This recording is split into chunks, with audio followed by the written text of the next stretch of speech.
Isso, então, a mesa de abertura. Start our session, our opening session here. Do primeiro seminário internacional à educação medicalizada, dislexia, TDAH e outros supostos transtornos. Para compor a mesa de abertura deste evento, gostaria de chamar inicialmente a comissão científica. Professora Adriana Marcondes Machado. Ana Cecília Silveira Lins Sucupira. Beatriz Beluso Brando Cunha. Cecília Azevedo Lima Colares, que está aqui. João Eduardo Coim de Carvalho. Lígia de Souza Viegas. Maria Aparecida Afonso Moisés. Maria de Lima Salum e Moraes. Mary Claire Sekel. Marilda Gonçalves Dias Fac. Roseli Fernandes Lins Caldas. E Silvana Tuleski. Então, a comissão científica que deu os pareceres aos trabalhos que estão sendo apresentados, gostaríamos de convidar que sentassem na primeira fileira aqui do auditório. Dando continuidade, a comissão organizadora do evento para compor a mesa do auditório.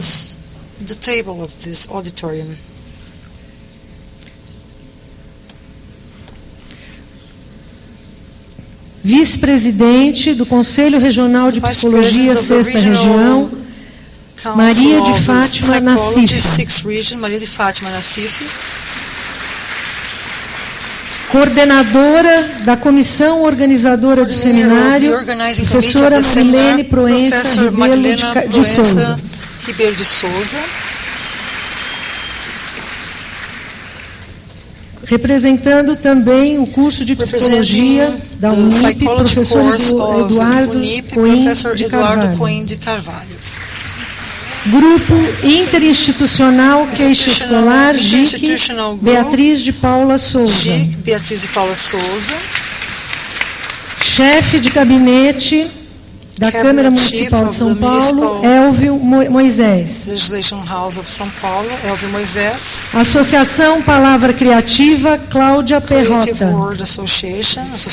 Departamento de Pediatria da Faculdade de Ciências Médicas da Unicamp, Maria Aparecida Moisés.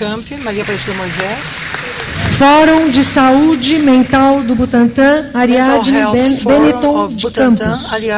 Benetton de Campos. Instituto Sede Sapiense, Núcleo de Referência em Psicose e Inclusão, Marilda Almeida. Associação Brasileira de Psicologia Escolar e Educacional, ABRAPE, Beatriz Beluso Brando Cunha. Sindicato dos Psicólogos do Estado de São Paulo, Labor Union of the Psychologists of the State of São Paulo, Fátima Riane Costa.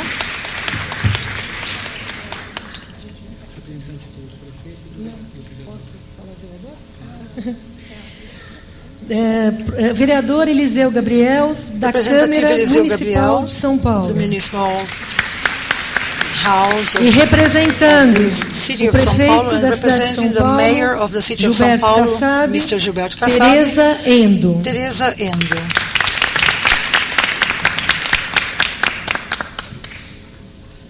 Então, para dar início a essa abertura deste evento, convido a todos a cantarmos o hino nacional.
Dando continuidade, então, em nome do Instituto de Ciências Humanas e da Coordenação do curso de Psicologia da Universidade Paulista, dou boas-vindas a todos os presentes e expresso a imensa satisfação desta universidade em sediar um evento tão importante como este.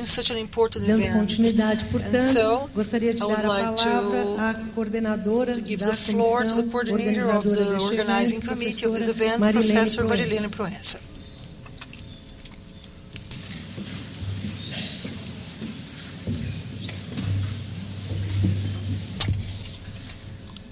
Bom, boa noite, né, a todos novamente. É uma enorme satisfação nós estarmos aqui nesse grupo que representa, né, a comissão organizadora deste evento, que muito trabalhou, não é, para que nós pudéssemos estar aqui nessa noite reunidos. Agradecer ao UNIP pela acolhida que nos deu para a realização desse evento.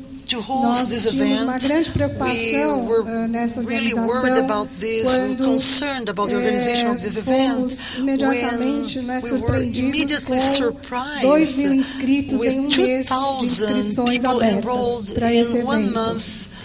Isso, evidentemente, que passou a ser um dos temas centrais da organização desse evento, como é que nós poderíamos cuidar para que todos tivessem acesso a todas as palestras, enfim, as conferências das mesas e as atividades do evento, e organizar de forma mais confortável possível para todos nós. E aí, foi toda essa forma de organização que vocês evidentemente estão vivenciando nesses 3 dias de evento, e a gente espera que a gente tenha essa estrutura mínima para que todos possam, da melhor maneira possível, acompanhar o evento. Como o número foi muito grande de inscritos, nós também criamos esse canal que é o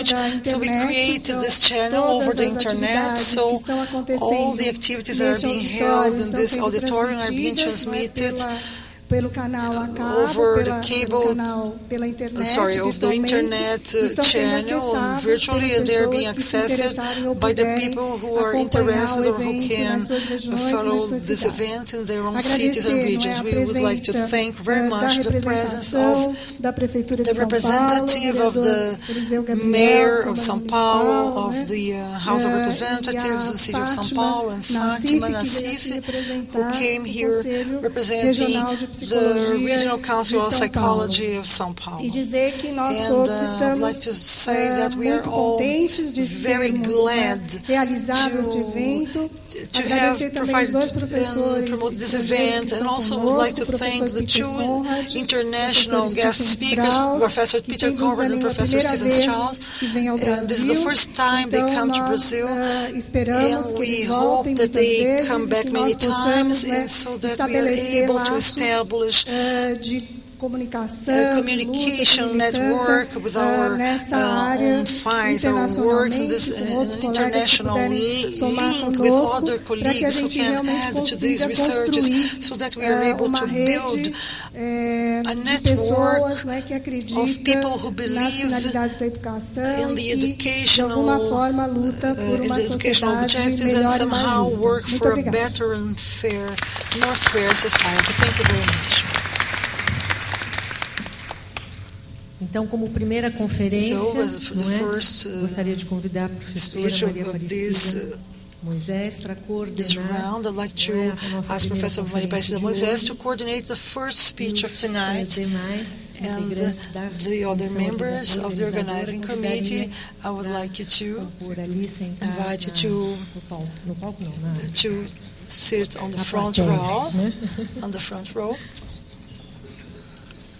Em seguida teremos uma apresentação. And then we'll have a presentation. After that, we'll have an artistic presentation of Birimbaus.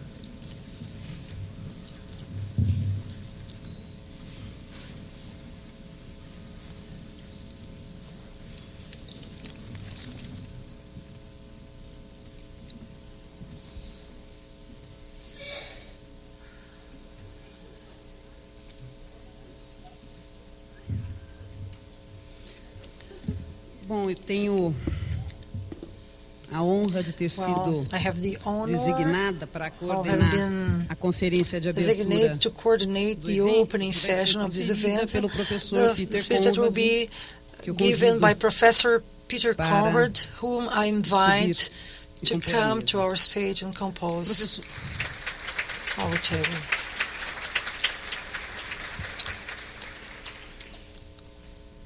Professor Peter Conrad é sociólogo, he's a sociologist, graduated from the State University of New York. He has his master's degree in sociology by the Northwestern University, and he's a PhD in sociology by the University of Boston.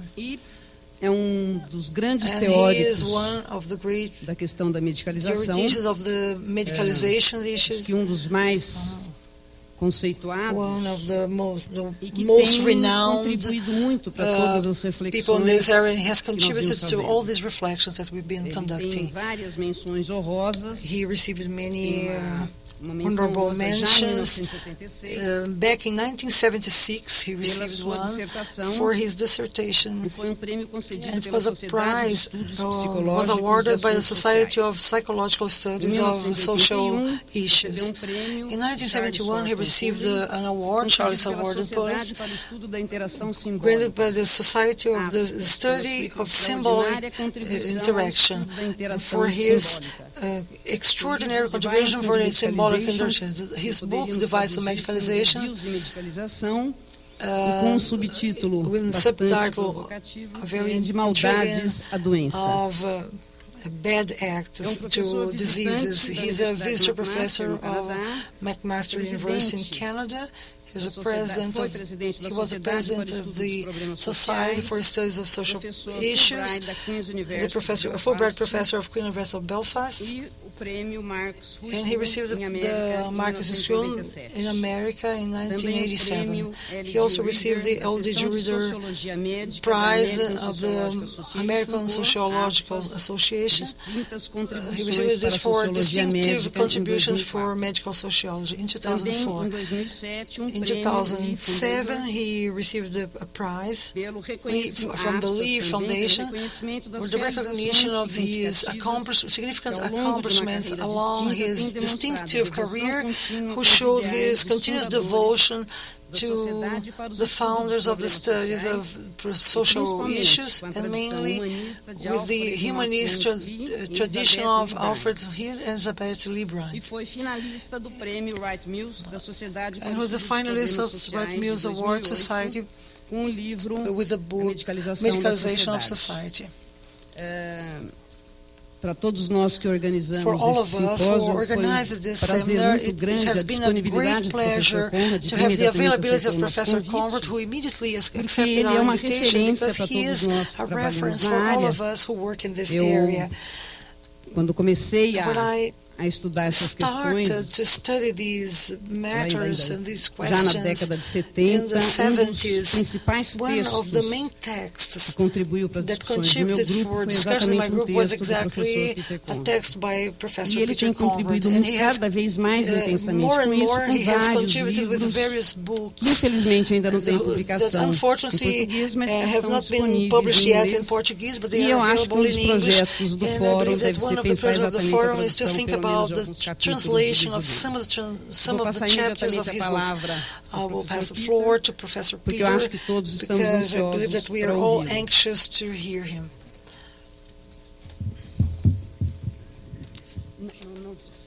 É este?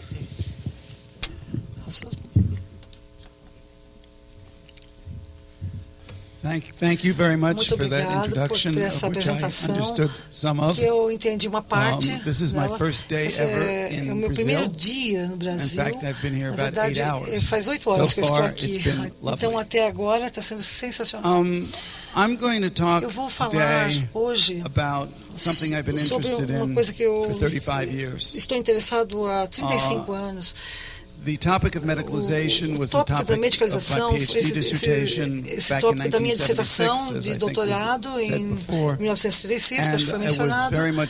E eu estava bastante envolvido com a questão do TDAH. No caso, eu vou falar do TDAH muitas vezes nessa palestra.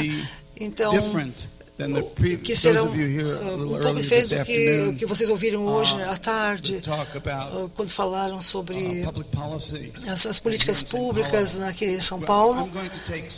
Eu vou fazer uma abordagem mais ou menos como o Google Earth. Então, nós temos São Paulo aqui, nós vamos mais para cima, mais distantes, de uma forma mais global, observando os conceitos e os problemas da medicalização, um pouco mais distante da dislexia e do TDAH, incluindo TDAH e dislexia.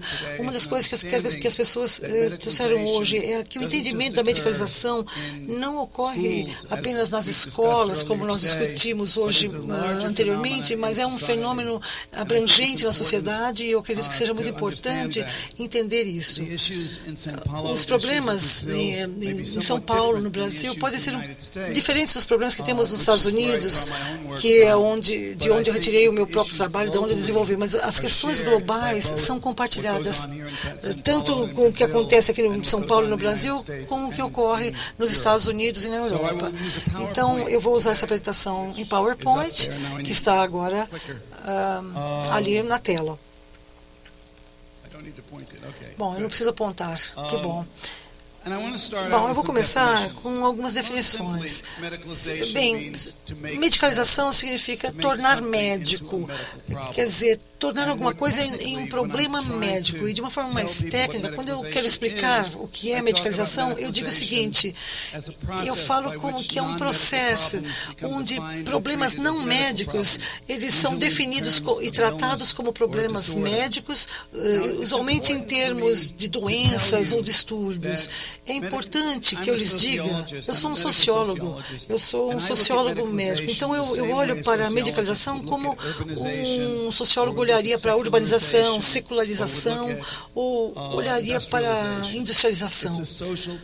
É um processo social, um processo no qual algumas coisas mudam de um estado para outro estado. Então, por exemplo, de não médico para médico. O meu interesse é o que é esse processo, entender o que é esse processo, quais são as consequências disto. Então, a medicalização não significa que alguma coisa seja necessariamente ruim ou esteja errada.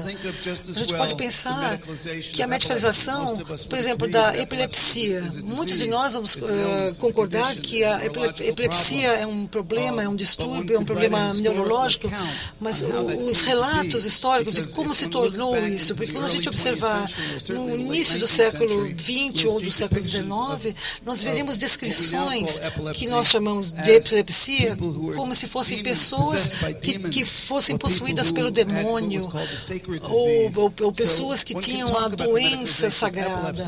Então, quando se fala na medicalização, agora falando da epilepsia, ou falamos do TDAH, nós falamos que o resultado pode ser um pouco mais... Pode haver algum desacordo com relação a isso, mas o processo pode ser estudado da mesma forma. Nos Estados Unidos, eu acredito que seja claro, pelo que eu ouvi hoje à tarde, que no Brasil, a principal preocupação com relação à medicalização é a supermedicalização. Todos nós concordamos que muitos problemas se tornaram medicalizados e nós não gostaríamos de voltar no tempo e tirar essa medicalização. Isso é importante que a gente entenda. A medicalização, às vezes as pessoas usam a palavra medicalização como se significasse algo ruim, mas não necessariamente significa algo ruim. Uma das minhas preocupações com relação a isso é que em muitos casos, houve uma supermedicalização. Então, tanto no termo, pessoas que foram medicalizadas, mas o meu ponto de interesses é o número de categorias.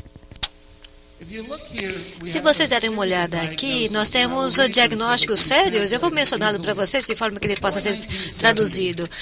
Antes de 1970, nós pensávamos também no diagnóstico de medicalização como coisas como alcoolismo, disfunções mentais, também envelhecimento, homossexualidade, nascimento de crianças e hiperatividade, que é o antigo nome para o TDAH, menopausa e reprodução.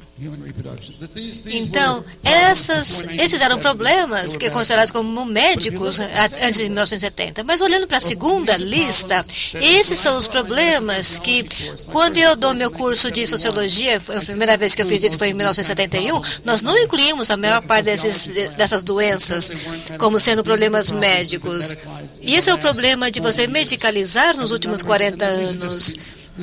E esses números são muito altos. Eu acho que vamos ler essa listinha aqui: a obesidade, a anorexia, a TDAH adulto e também a disfunções de aprendizagem, a doença de Alzheimer, infertilidade, PMS, como síndrome pré-menstrual, ansiedade e humor, OCD, que é a disfunções de obsessividade e disfunções. Bom, eu acho que não vou ler toda essa lista aqui, mas abuso sexual, também disfunção de ereção, perda de cabelo, diferenças de gênero, etc. O ponto aqui é que nós não queremos somente colocar essas novas doenças, mas é simplesmente uma questão de colocar definições de medicalização. Nós queremos só mostrar como esse fenômeno é tão vasto. Vamos falar um pouquinho sobre as características da medicalização. Falando sobre medicalização, a principal questão é a definição. Como um problema é definido, e principalmente na questão de diagnóstico, se ele é uma síndrome, se é uma doença. Então, o meu interesse, na verdade, é como alguma coisa pode ser categorizada como sendo realmente uma disfunção e quais são as consequências de classificá-la de determinada forma. As questões estão claramente baseadas no que pode ser definido como sendo uma doença ou uma disfunção. Há graus também de medicalização. Eu costumo dizer que há problemas que são clinicamente medicalizados e há fenômenos de algumas condições que são completamente medicalizados e há outras condições que são difíceis de serem medicalizadas. Um exemplo, por exemplo, nos Estados Unidos, o nascimento de crianças, ou os partos, tinha uma forma em que nós tínhamos os partos naturais e, basicamente, ele pode ocorrer simplesmente sem intervenção médica e o parto de 200 anos atrás era feito de uma forma totalmente diferente, sem medicalização. Por outro lado, nós temos outras, por exemplo, o vício sexual, que 8 tipos de disfunções que são medicalizadas de uma certa forma. E são parcialmente medicalizadas também. O meu ponto nessa questão é que há graus de medicalização e nem tudo pode ser completamente medicalizado. Algumas coisas que podem ser moderadamente medicalizadas, por exemplo. Uma vez que meu interesse está basicamente nas categorias da medicalização, ou como as coisas são medicalizadas, eu tenho também um interesse no fato de que algumas categorias podem ser ampliadas ou, às vezes, também contraídas. Por exemplo, eu tenho alguns exemplos aqui que eu gostaria de mostrar para vocês. Uma delas é um dos temas dessa conferência, que é sobre o TDAH. Quando eu estudei esse transtorno, principalmente a hiperatividade, que tinha um outro nome antes, que era a disfunção cerebral, na década de 70, quando falávamos disso em crianças de 7 a 12 anos de idade, hoje nós temos adolescentes com TDAH e nos Estados Unidos, não tenho certeza se isso acontece também nos Estados Unidos, mas nós temos o TDAH adulto. Então, alguém também sugeriu que haveria um diagnóstico de TDAH em adultos nos Estados Unidos, mas quando eu falar sobre a minha outra apresentação, nós vamos falar sobre um pouquinho mais desse aspecto. Mas vocês podem ver como a categorização que antes era aceita para o TDAH incluía não somente crianças e adolescentes, hoje nós temos adultos. Nos Estados Unidos, nós temos casos em que as crianças já têm um diagnóstico de TDAH e recebem medicalização para isso com os 2 anos de idade. E, normalmente, são medicamentos ruins. Outro exemplo disso eu não sei qual é o termo brasileiro para isso, mas eu tenho certeza que existe um termo em português para isso, que é uma disfunção pós-traumática. Essa é uma disfunção, que foi primeiramente descrito com a volta dos veteranos da Guerra do Vietnã. Eles demonstravam sintomas de ter sonhos ruins, de ter pesadelos, ou também medos que eles demonstravam durante a noite. Isso é muito comum nesses veteranos. E o que aconteceu nos últimos 30 anos foi uma ampliação desse tipo de traumatismo, ou desse tipo de disfunção, em pessoas também que sofriam a violência ou vítimas de outros tipos de agressões, ou também pessoas que passaram por um terremoto, ou por um vulcão. Então, o meu ponto aqui não é tentar julgar se uma coisa é realmente uma disfunção pós-traumática ou não. O que eu gostaria de dizer é que, em termos de categoria, eu sou um sociólogo, não sou um cientista. Então, eu não estou tentando simplesmente julgar o que é uma disfunção ou não. Mas a questão é como é que você classifica isso e que consequências isso vai ter. Existe realmente uma grande ampliação em relação ao que um termo pode significar. Também o médico discutiu muito essa questão de medicalização, e ele era um médico que estava em emergência naquela época. Ela. E ela disse, o que é o TDAH na verdade? Para um médico, esse é um termo muito útil para utilizar, porque isso me mostra o que fazer. Mas, às vezes, a medicalização, como um tipo, ou como uma questão bastante prática, de um ponto de vista biológico, ou nesse caso também podemos ter a disfunção pós-traumática, você pode ampliar o conceito desse termo para poder incluir isso em outras categorias. Eu só vou mencionar outra doença aqui, que é a hipertensão, ou pressão alta.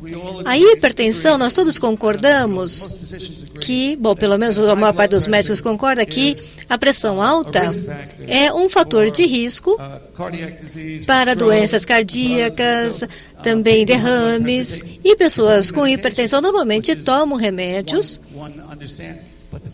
Mas a questão nisso é quando é que a pressão está realmente alta? Nos últimos anos, normalmente, as pessoas começaram a se medicalizar quando eles já tinham 40 anos de idade, mas alguns cardiologistas, não todos, começaram a tratar algo que eles chamavam de pré-hipertensão. Então, eles começavam a tratar as pessoas com acima de 110. Então, está ampliando, na verdade, o conceito da categoria, e, na verdade, essa é uma outra forma como você faz a medicalização através de categorias ampliadas. Por isso é importante também a gente organizar muito bem tudo isso. Mas se você quiser diminuir esse limiar, essa limitação, como é que você pode fazer isso? Eu acho que nós temos também que diminuir um pouco essa definição, essa categorização. Mas há outros. Eu sei também que muitas pessoas nessa sala vão concordar comigo. Bom, espera um pouquinho. Se a gente está medicalizando algo que abrange uma grande quantidade de comportamentos. E os números, na verdade, tornam todas as coisas muito mais organizadas, mas também nós temos que pensar em outras formas de ampliar as categorizações. O próximo ponto da categorização é que nós temos muito envolvimento médico, e esse envolvimento é muito variável. Quando eu estudava medicalização, não havia muitos sistemas educativos para poder fazer isso como nós temos hoje. Mas eu vejo a medicalização muito mais como algo que está entrando cada vez mais no sistema médico e está mudando a forma como nós pensamos em doenças de saúde. O que eu descobri é que existem problemas diferentes com diferentes envolvimentos médicos. E a maior parte do envolvimento dos médicos, hospitais, etc., chega a um determinado ponto, mas para um outro tipo de medicalização, o envolvimento é completamente diferente. Eu acho que provavelmente isso também já aconteceu aqui no Brasil. Os Alcoólatras Anônimos é uma organização que também existe nos Estados Unidos. E se vocês olharem a história do alcoolismo, pelo menos nos Estados Unidos, na Europa também é a mesma coisa, e tenho certeza que aqui também, a questão toda do alcoolismo é que está se tornando medicalizado e a medicalização está se tornando um fator principal entre os alcoólatras anônimos. Eles desenvolveram a ideologia de que o alcoolismo é uma doença crônica, e a única forma de tratá-la, para que as pessoas possam ficar sóbrias, de forma que eles não bebam mais álcool, é porque ela é uma doença crônica, é através da medicalização. Então, isso foi muito bem aceito, primeiramente, pela comunidade de tratamento de alcoolismo, principalmente até a década de 60, e finalmente, quando o dinheiro começou a ficar mais disponível para o tratamento de alcoolismo para os médicos, aí sim os médicos falaram, vamos tratar todas essas pessoas e vamos colocá-las nos hospitais, vamos ajudá-los. E vamos ajudar com o sistema médico. E isso começou na década de 70, foi somente na década de 70 que os médicos começaram a se realmente engajar mais nesse tipo de tratamento. E aí surgiram os centros de tratamento de alcoolismo, mas o alcoolismo é uma das disfunções mais medicalizadas, principalmente que tem uma consequência comportamental, mas na verdade você não precisa de médicos envolvidos na medicalização disso. E o que eu ouvi hoje à tarde, por exemplo, sobre professores nas escolas e mesmo legisladores se envolvendo na medicalização de outras capacidades ou deficiências como a dislexia, na verdade, nós temos uma grande quantidade, um grande nível de envolvimento dos médicos, na verdade não é necessário. E, na verdade, nós temos aqui um movimento bidirecional. Nós temos os médicos e a desmedicalização do outro lado. E eu posso passar para vocês dezenas e dezenas de exemplos de medicalização, só para vocês terem uma ideia. Mas a questão é quantos vocês podem pensar em exemplos de desmedicalização. E 3 ou 4 categorias hoje já podem ser consideradas como desmedicalização, e nós temos um grande horizonte de desmedicalização, de medicalização e muito pouco para desmedicalização. Homossexualidade, por exemplo. Até a década de 60, sempre nos Estados Unidos, eu estou falando, a homossexualidade era considerada uma doença psicológica, às vezes era só uma doença, e os homossexuais eram considerados pessoas doentes e iam para psiquiatras para serem tratados. Mas nós tínhamos o DSM, que era um manual médico da Associação de Psiquiatria, e a homossexualidade era listada nesse manual como uma doença. E depois, na década de 60, e na década de 60, houve muita mudança social nos Estados Unidos. Nós tivemos o movimento dos direitos civis, nós também tivemos o início do movimento feminista, o começo da guerra no Vietnã, e também nós tivemos aquele movimento da liberação gay, e foi um movimento que começou a tentar lidar com os vários tipos de estigmatização e mesmo até leis contra os homossexuais, leis que eram chamados como crimes contra a natureza.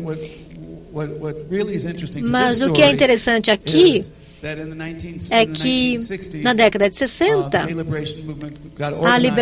o movimento de liberação dos gays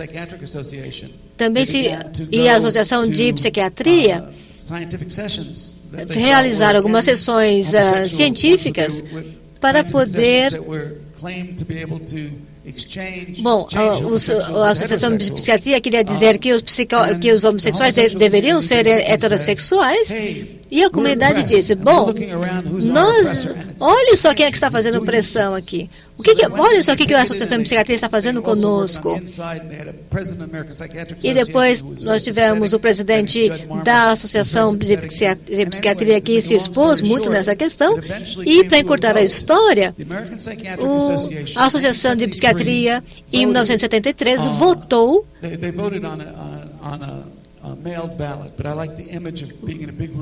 numa grande sala como essa aqui. Eles fizeram uma votação e eles disseram, bom, todos vocês que acham que homossexualismo é uma doença, votem aqui.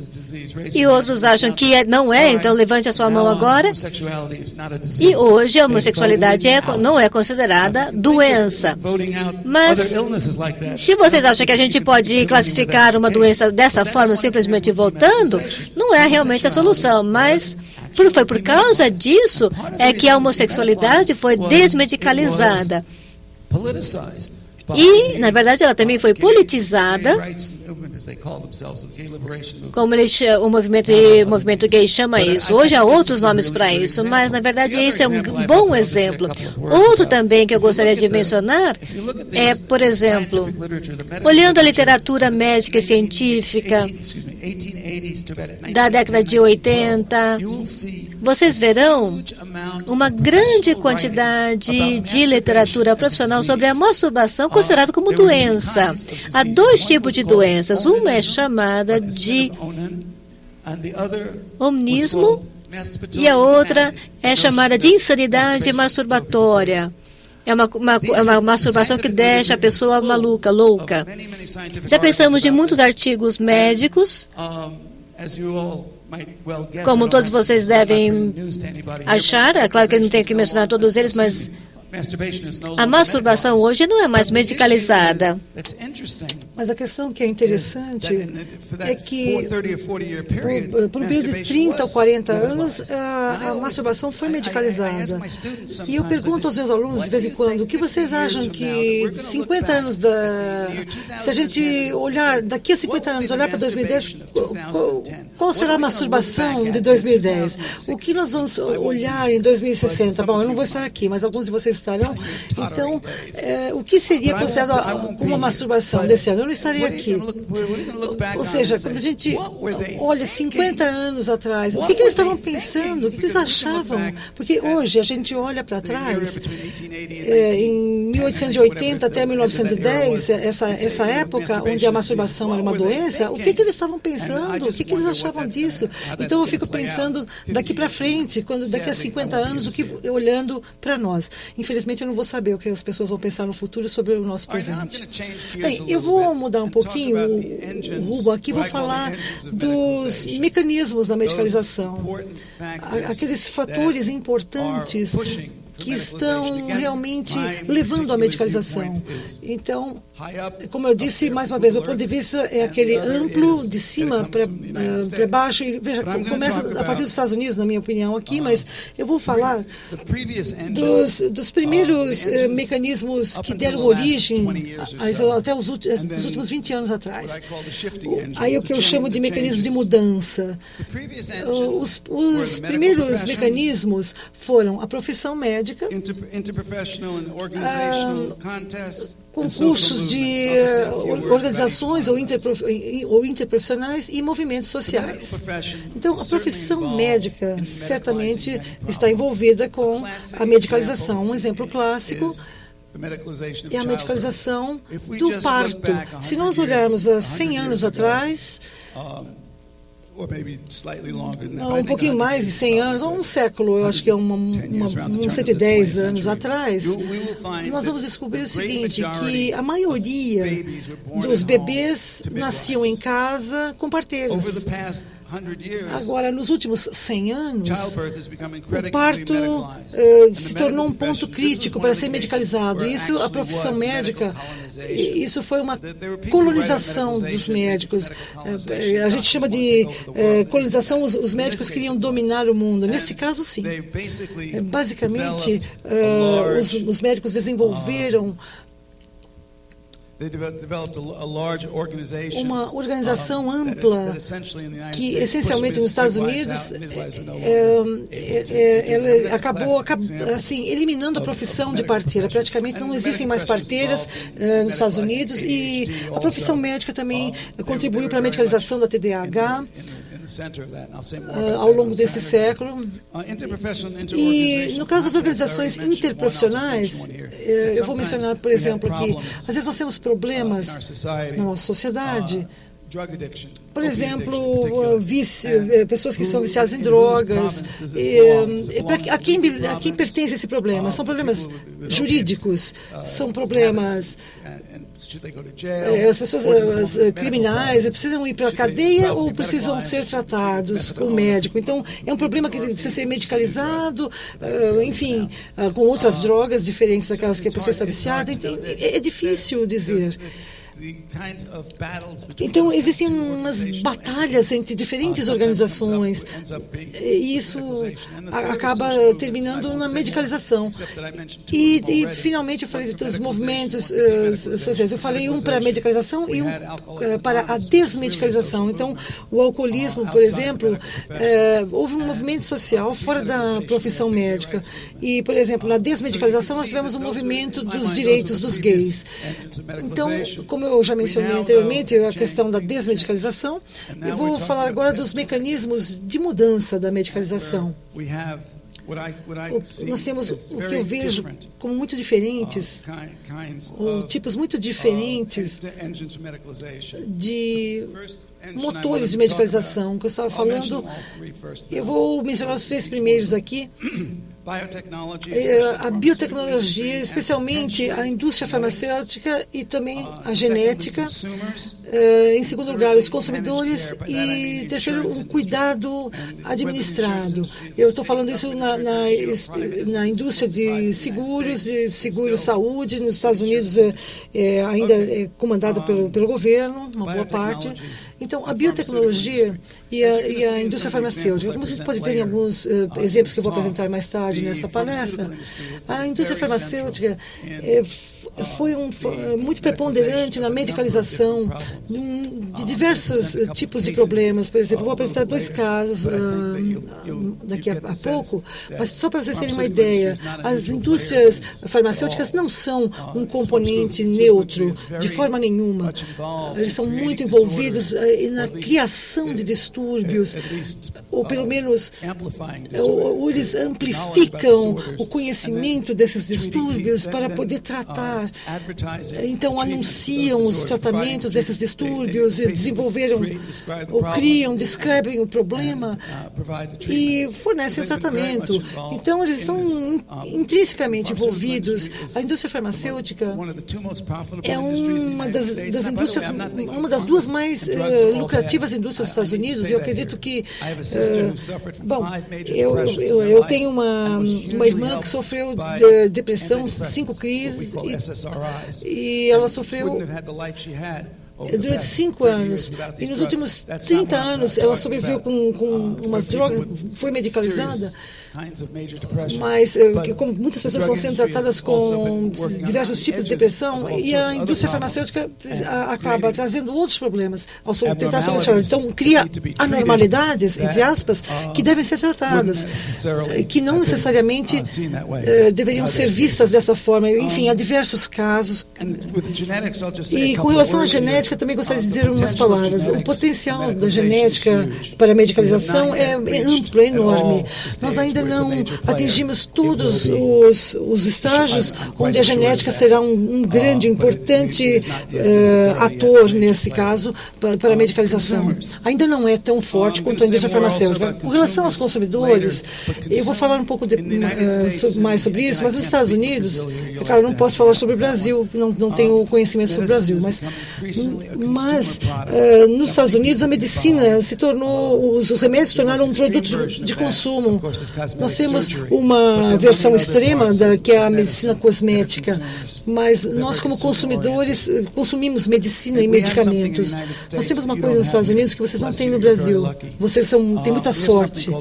Uma coisa que a gente chama de anúncio ao consumidor, anúncio dirigido. Então, o Congresso, em 1997, deu autorização a 2 empresas para fazer propagandas na televisão, desde que eles mostrassem os efeitos colaterais. Então, muitos remédios são anunciados na televisão, por exemplo, de Viagra, T-Selection, enfim, diversos tipos de drogas são anunciadas. E com isso, depois de ser anunciado, aparece uma mensagem: pergunte ao seu médico se Viagra é bom para você, pergunte se Levodopa é bom para você, ou seja, levando o paciente a virar um consumidor. Ele chega para o médico e diz: doutor, Viagra é para mim, ou Adderall, esse remédio é para mim? Então, essa pesquisa, inclusive, existe uma pesquisa que mostra que os pacientes que pedem medicamentos pelo nome, muito mais provavelmente eles receberão uma receita para esse remédio. E as pessoas que não... na verdade, se a pessoa não pede pelo nome, ela vai receber uma medicação, embora não seja aquela. Ou seja, cada dia mais os pacientes estão se tornando consumidores medicalizados.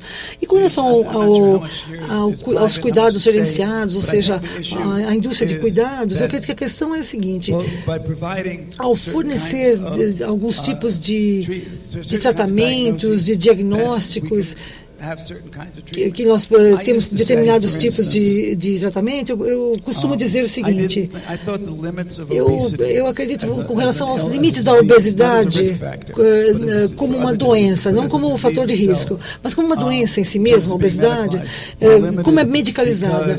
Nós somos limitados, porque a indústria dos seguros, por exemplo, do seguro-saúde, não paga pela operação do balão intragástrico, por exemplo. Eu pensei que eu estava certo, porque muitas vezes, como sociologista, às vezes eu faço umas previsões aí, mas cerca de 4 ou 5 anos atrás, a Medicare, que é uma das maiores empresas de seguro-saúde dos Estados Unidos, ela está desde 1965, mas e as pessoas que têm mais de 65 anos e têm obesidade como doença, eles pagam por esse bypass gástrico, por instalação do balão intragástrico. Então, nesse caso, essas empresas de cuidados médicos e de seguro-saúde, elas têm uma limitação, por um lado, mas, por outro lado, elas fazem a medicalização de coisas como a obesidade sem muitos limites. E, finalmente, o papel dos médicos, eles estão se tornando cada vez mais guardiães. Então, ao invés de eles serem o principal motor, os principais fornecedores dos tratamentos médicos, na verdade, eles estão se tornando apenas guardiões e observando. Bom, aqui é um resumo de um texto que eu escrevi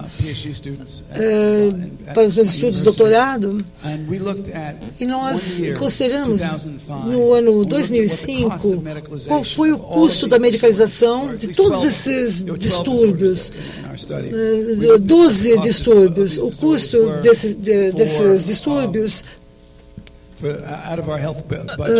no nosso orçamento de saúde, o nosso orçamento de saúde é enorme, é 16% do PIB. Então, quer dizer, 16% do PIB em custos de saúde. Então, provavelmente há muito desperdício nisso, embora muitas pessoas, nem todo mundo seja medicalizado, mas essas despesas são altíssimas por diversas razões. Eu não vou entrar em detalhes aqui, mas eu gostaria de saber qual é a porcentagem dos problemas que são medicalizados. Então, eu queria saber isso. Na verdade, 3,9% desses 16%, o que não era muito, mas era muito mais do que para uma doença como câncer, por exemplo, mas era uma coisa exagerada, esmagadoramente exagerada, mas, enfim, era muito caro. Eu também disse que eu ia falar sobre as consequências da medicalização. Eu vou falar 2 tipos de consequências. Das minhas primeiras pesquisas em medicalização, é o que vocês podem ver aqui. Nós falamos do lado brilhante, do lado claro e do lado escuro, ou seja, do lado bom e mau da medicalização. Então, isso começou com o meu trabalho com TDAH. Quando eu escrevi esse artigo, eu fiz uma análise histórica de cinco casos do desenvolvimento das categorias de medicalização. Então, eu estudei a medicalização e quero dizer que o que parece ser os lados bom e mau da medicalização. Então, do lado bom, a medicalização se tornou humanitária. Para dar um exemplo, é provavelmente muito mais humano tratar alguém de alcoolismo, por exemplo, como uma doença, do que colocá-lo na prisão porque bebeu em público. E também nós estendemos o papel do doente, ou seja, a pessoa é legitimada por seu distúrbio, ou seja, ela está doente. Vamos pensar então no alcoolismo. Se uma pessoa sofre de alcoolismo, nós dizemos que ela é doente, nós não a culpamos por isso. Olha, a pessoa não pode evitar isso desde que a pessoa coopere com o seu tratamento. Então é o papel do doente, na verdade. Também a medicalização tende a ser otimista. Por exemplo, os médicos podem fazer algo que pode realmente ajudar a pessoa. Quando parece que ocorreram alguns milagres médicos ao longo dos anos, mas, enfim, aconteceram para viciados em ópio ou pessoas que sofrem de TDAH. Então, existe um otimismo de que se possa curar certas doenças e reduz a culpa. Isso reduz a culpa ao se medicalizar alguma coisa. E também pode ser mais eficiente algumas vezes para algumas intervenções específicas. Bom, esse é o lado bom, o lado do médico. Mas tem o lado ruim também. Bom, eu vou falar um pouco disso. Bom, do lado ruim, ele desloca a responsabilidade. Na minha pesquisa sobre os problemas, diz o seguinte: se a pessoa está agindo de uma certa forma, qual seja o comportamento da pessoa, ele desloca a responsabilidade, ele tira a responsabilidade da pessoa, porque diz, talvez tenha um distúrbio mental, ou ser um problema de desequilíbrio hormonal ou químico, enfim, remove a responsabilidade da própria pessoa. Então, esse é o outro lado de reduzir a culpa. Então, é uma situação muito complicada.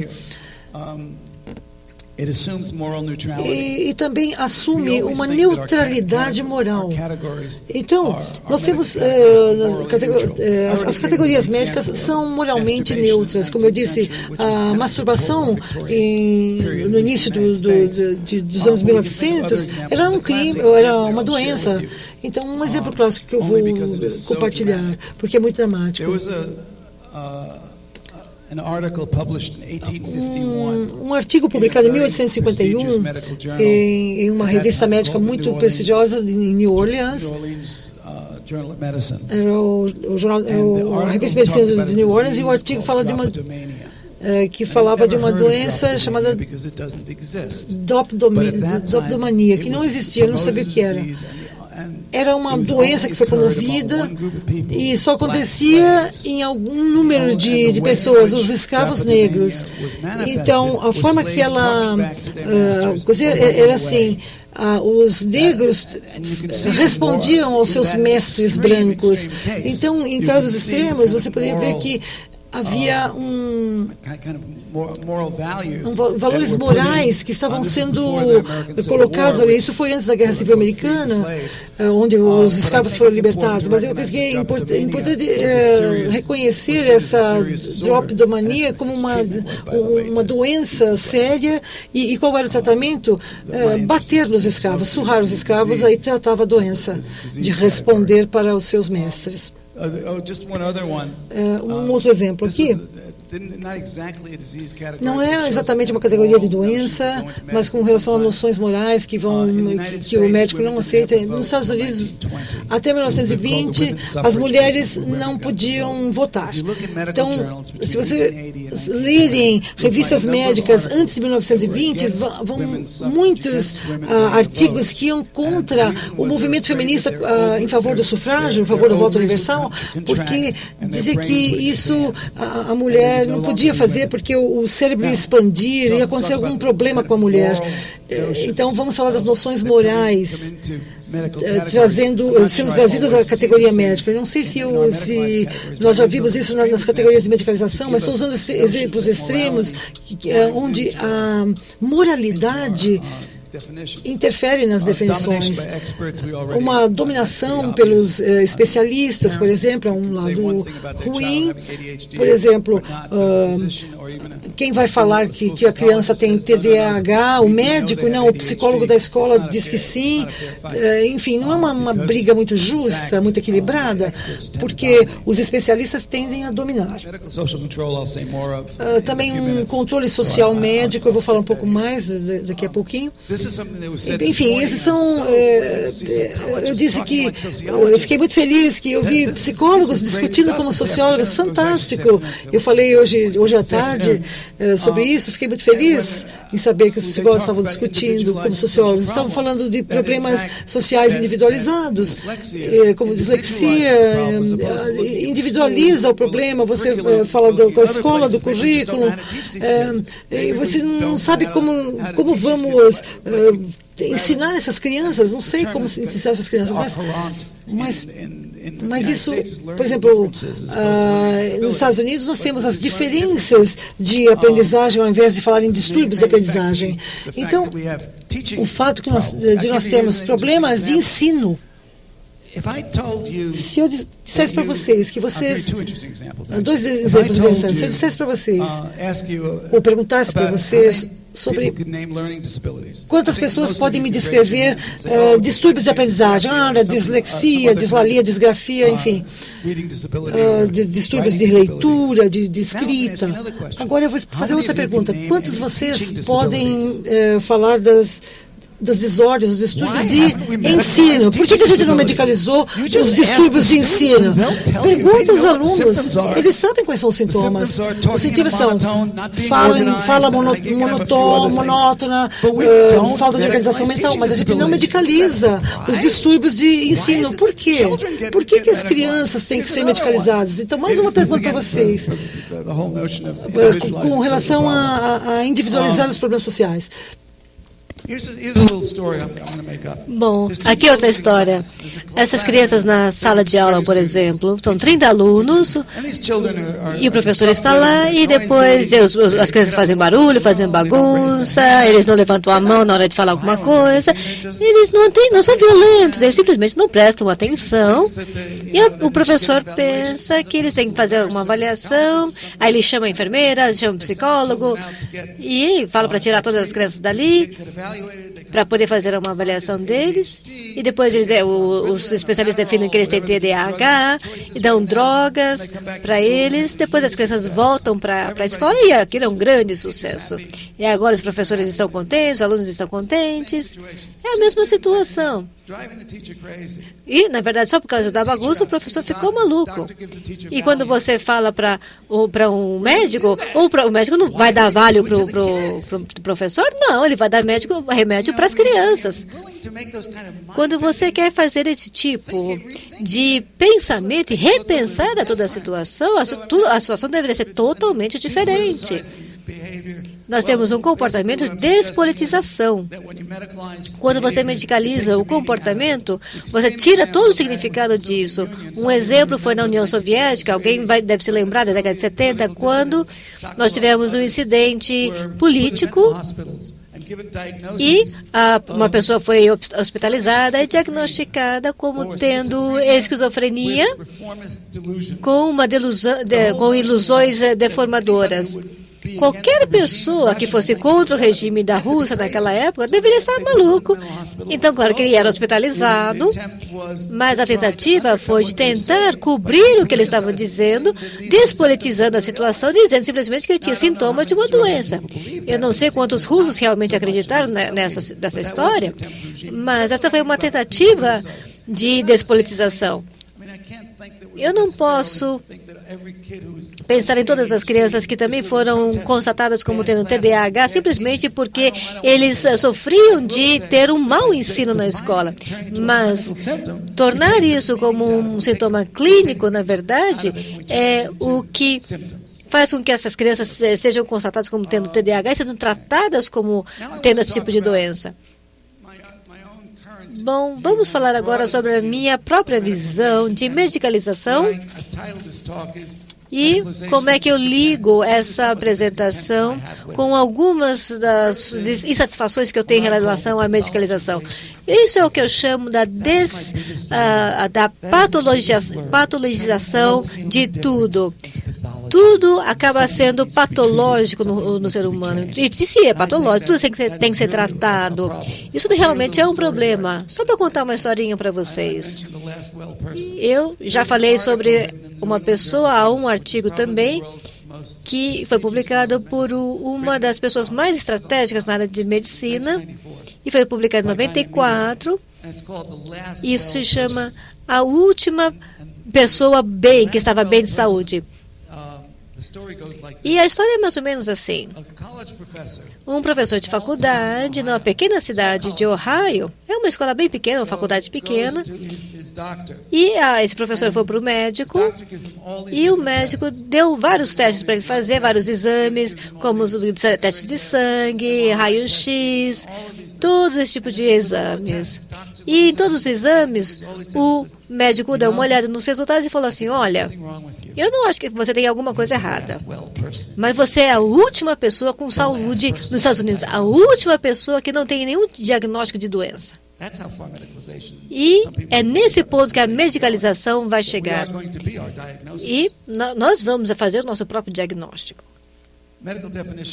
A definição médica de normalidade. A profissão médica na indústria farmacêutica, também conjugado com os médicos, eles são chave na definição do que é normal e do que não é normal. Principalmente em relação ao comportamento e condições normais. Só para dar 3 exemplos. Um deles vocês já devem conhecer e outros 2 talvez não. O primeiro é sobre aquela droga que fez muito sucesso para as pessoas de mais de 50 anos, o Viagra.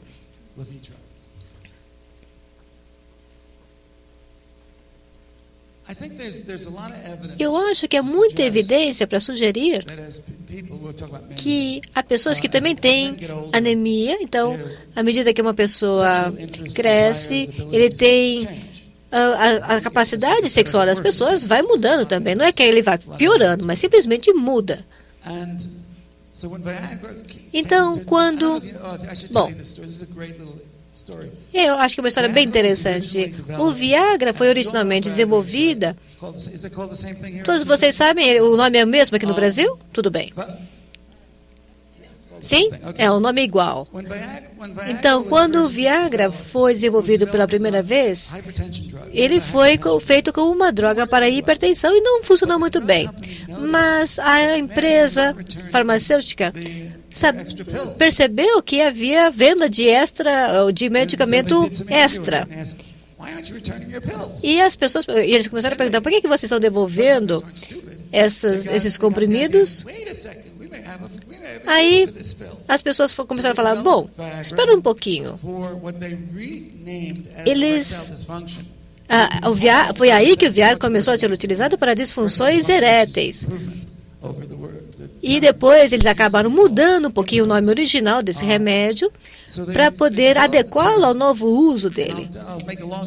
Bom, a história é bastante longa, mas eu vou encurtar. O que, na verdade, fizeram na publicidade nos Estados Unidos é que, quando eles promoveram essa droga, eles falaram que eles não iam dizer que isso aí é para problemas de disfunção erétil. E também que era para câncer de próstata ou para diabetes. O que eles perceberam, e que era para poder conseguir um bom mercado, é que o público-alvo deles eram as pessoas mais idosas. E eles acabaram pegando o presidente da empresa, o Bob Dole. E daí ele falava assim, bom, qualquer pessoa de mais de 50 anos pode usar o Viagra. E eles vão se tornar atletas. E aí mostravam os jogadores de beisebol. Aqui no Brasil seriam os jogadores de futebol. E daí o Rafael Palmeira foi pego como garoto propaganda e falava assim, bom, eu uso o Viagra. E por que o Johnny está rindo tanto? Bom, é que ele veio trabalhar hoje e está muito feliz. Por quê? Porque ele está rindo tanto porque ele tem um novo corte de cabelo? Não. É porque, na verdade, ele está usando um novo remédio. Aí aparecia aquele nome, Viagra. Bom, a questão aqui é que isso não é somente um exemplo de diagnóstico expandido nem nada, mas as empresas, na verdade, hoje estão sugerindo, ou pelo menos eles estão pegando pessoas acima dos 60 e 70, e estão mudando o desempenho deles. E para isso eles estão mudando também as regras para poder vender medicamentos para eles. E as pessoas, na verdade, você pergunta para eles, por que eles estão usando Viagra? Ele começa a contar essas histórias engraçadas, como, por exemplo, um desenho animado que mostrava uma pessoa idosa indo para o médico e com os exames, daí ele perguntava para o médico que remédio ele ia receitar. Aí ele fala para o médico, doutor, o Viagra está certo para mim? Aí aparecia esse grande cartaz dizendo, diga não. Bom, eu acho que esse realmente foi um desenho animado bastante iluminador, que nos fez refletir muito. E a timidez também é um problema que muitas pessoas sofrem. As pessoas podem ser tímidas porque, bom, pode ser simplesmente uma questão de temperamento. E a timidez é algo que muitas vezes não é valorizada, mas as pessoas normalmente são tímidas e doces. Mas há 10 anos a timidez se tornou uma doença. É uma fobia social ou também um distúrbio. Isso é sério. Eu vou contar para vocês a história disso. É sobre essa droga Paxil. Ele tem um nome europeu diferente, eu não sei qual é o nome aqui, mas ele é um antidepressivo. E quando o Paxil foi desenvolvido pela indústria farmacêutica, ele se tornou muito bem sucedido no mercado, as vendas aumentaram bastante. E da mesma forma como o Prozac e muitas outras drogas. Então, ele entrou no mercado como ansiolítico. E depois ele acabou entrando no manual da Associação Médica. E quando o médico diagnostica uma certa doença, eles começaram a dizer que essa era uma doença de ansiedade. E daí depois eles começaram a falar que existia uma condição específica. E aí eles começaram a colocar várias placas em paradas de ônibus dizendo, imaginem você ser alérgico a pessoas. E aí depois dizia assim, você pode ter um distúrbio de antissocial. E depois também houve o comercial que foi passado na televisão, e colocando questões como: você tem dificuldade em fazer amigos, você tem dificuldade para ir a coquetéis, você tem dificuldade em falar em público, você tem um distúrbio de antissocialização. E a próxima questão é: se você tem esse tipo de distúrbio, essa Paxil é realmente a droga certa para você.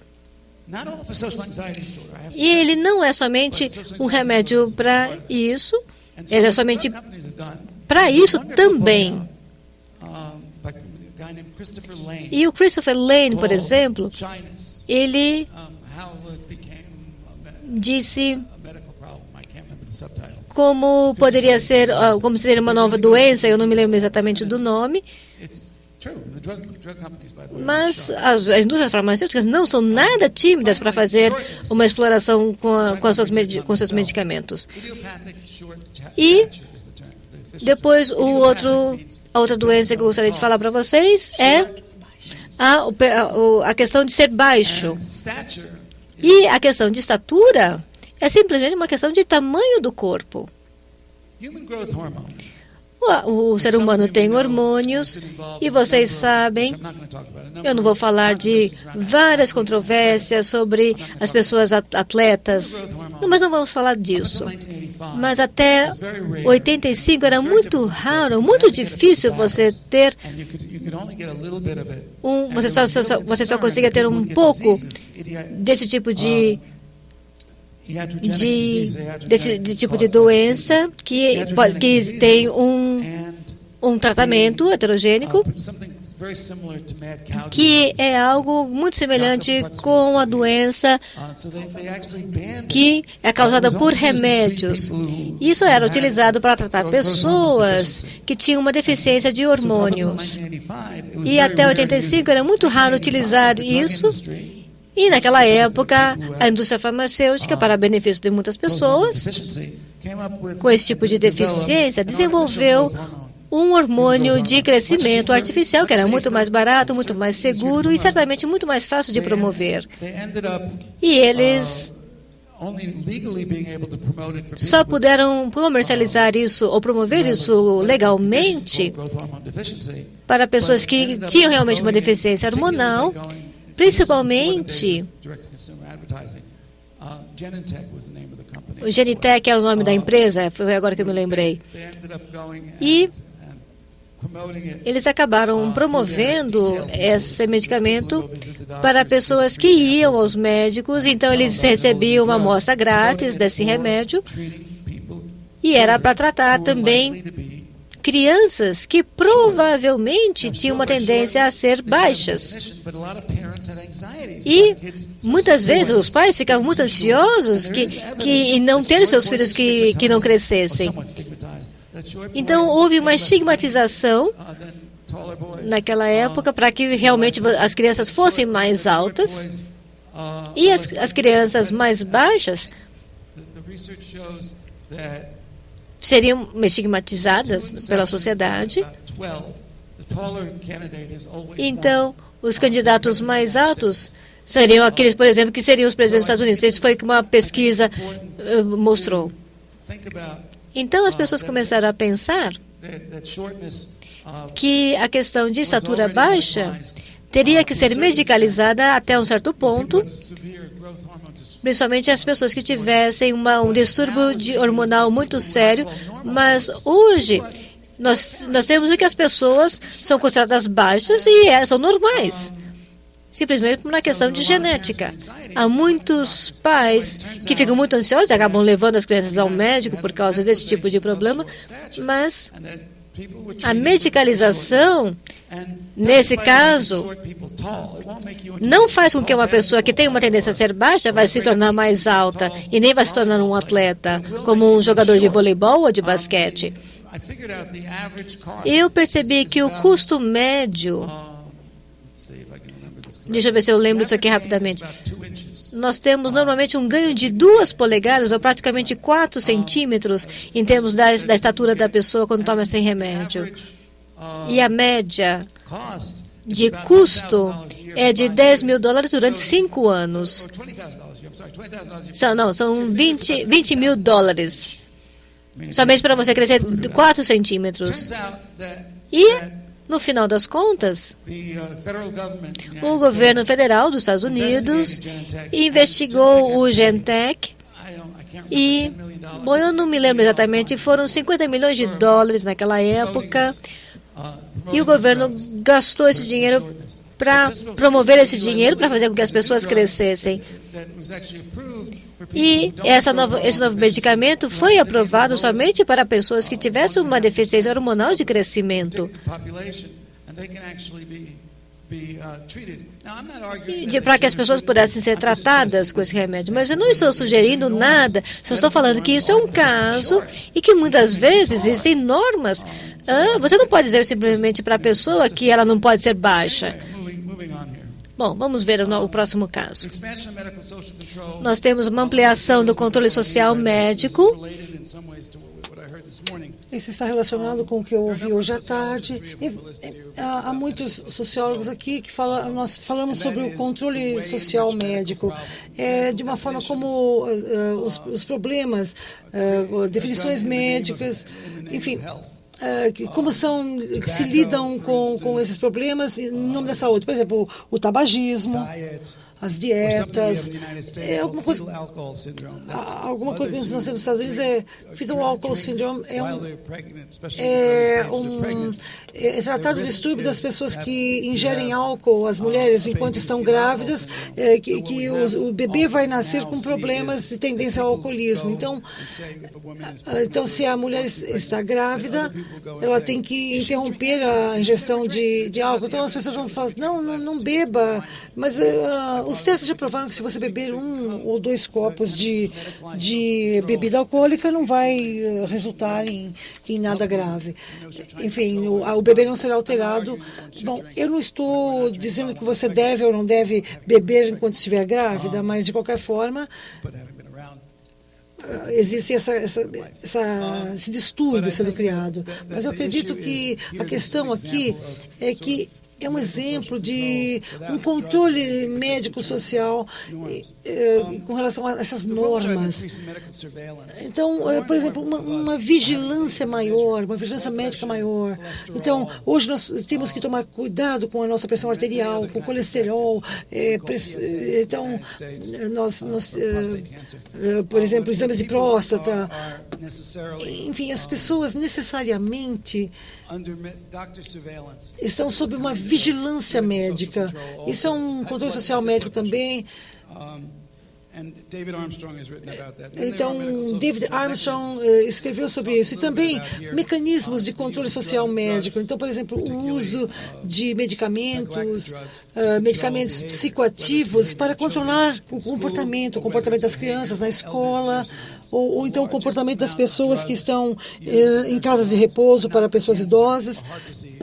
Então, nós estamos falando aqui de medicamentos que tratam de doenças mentais, mas estamos falando de exemplos de medicamentos que controlam o comportamento. Bem, eu já mencionei isso anteriormente.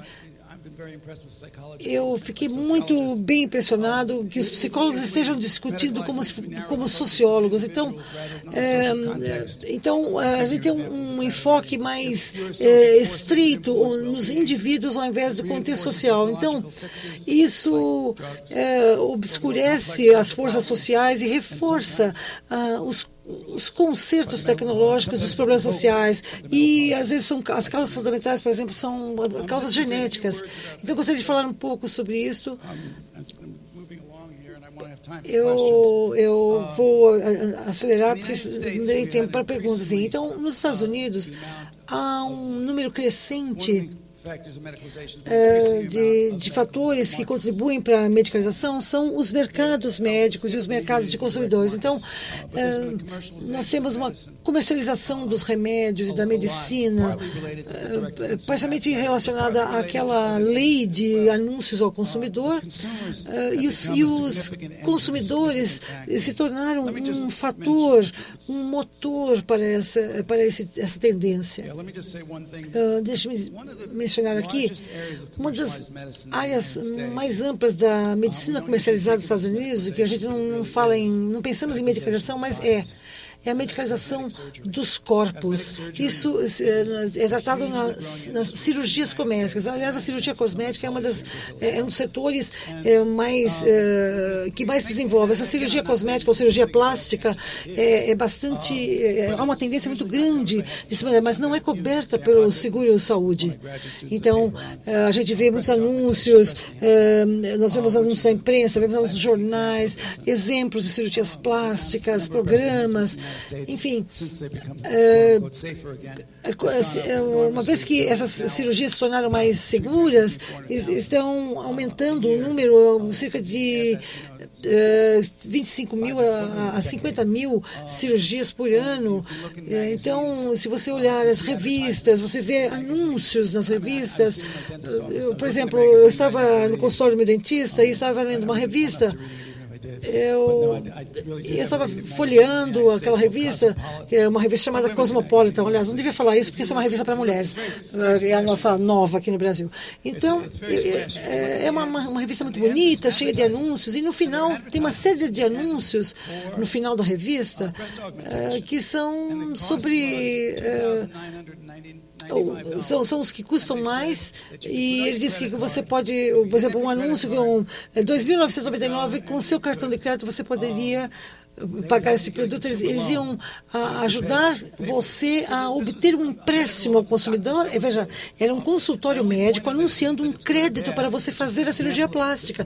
Esse é um exemplo ruim da comercialização da medicina, e nós vamos vendo cada vez mais esse tipo de comercialização e de medicalização. E, claro, todas as pessoas são consumidores. Então, a mudança do papel do médico. Então, os médicos ainda são os atores principais da medicalização. A legitimação, as diretrizes, compêndios oficiais, especialistas. E agora, eles têm novos concorrentes. Se vocês não conseguem ler, eu vou ler para vocês. Os pacientes sabem mais sobre as doenças do que eu mesmo. Eu tenho que ter um acesso de internet mais rápido. Quer dizer, o médico reclamando que os pacientes sabiam mais do que ele mesmo sobre as doenças por consultar a internet. Então, o que eu vi hoje à tarde com relação ao TDAH, eu falei sobre a desmedicalização, e um dos problemas da medicalização, pelo menos nos Estados Unidos, mas eu quero observar isso no sistema, é que não há forças que contrabalancem isso. Então, nós temos indústrias todas mostrando a medicalização, mas eles não têm uma força que contrabalance isso. Ou seja, é como um tsunami de medicalização, e nós temos algumas ilhazinhas de resistência que tentam sobreviver. Enfim, proteger as pessoas contra esse tsunami de medicalização. Então, eu vou mencionar alguns exemplos de resistência. Esse movimento GLBTQI é o movimento gays e lésbicas. Eu não sei o significado de todas as letras. Gays, lésbicas, bissexual, transexuos, enfim, todas as pessoas que têm diferenças sexuais. Bem, na verdade, é um rótulo aí. Então, é uma resistência, é um movimento a favor da desmedicalização. Então, distúrbio da identidade de gênero, GID. Então, na verdade, parte da comunidade quer essa desmedicalização. O movimento dos direitos das pessoas com deficiência, não sei como é no Brasil, mas nos Estados Unidos, as pessoas que têm deficiências, elas cada vez mais dizem, o meu corpo tem uma deficiência que foi criada pela sociedade, mas isso não é meu problema, é problema da sociedade, eu ser portador dessa deficiência. Então, é um movimento muito atuante contra a discriminação. ao invés de mais medicalização. O movimento a favor do parto não é que vai desmedicalizar o parto, mas é poder voltar a ter parto em casa. Enfim, nós temos agora uma tendência a voltar a ter partos em casa, mas, enfim, é uma tendência pequena ainda. E também nós temos outras bolsões de resistência, com TDAH, que nós temos na internet vários movimentos. Temos um movimento que é um movimento marginal, que é um movimento de cientologia, que o Tom Cruise é um dos mais famosos representantes. Eles não acreditam em droga nenhuma. Eles na verdade, escolheram o TDAH como o carro-chefe para falar contra a medicalização dessa condição. A obesidade também. Então, hoje, as mulheres obesas são BBW em inglês, são belas e mulheres grandes, de tamanho grande. Então, na verdade, as pessoas são medicalizadas para perder peso, todo esse tipo de coisas, mas a noção aqui é aceitar-se como são e serem aceitas como são. Essa FSD é uma disfunção sexual feminina.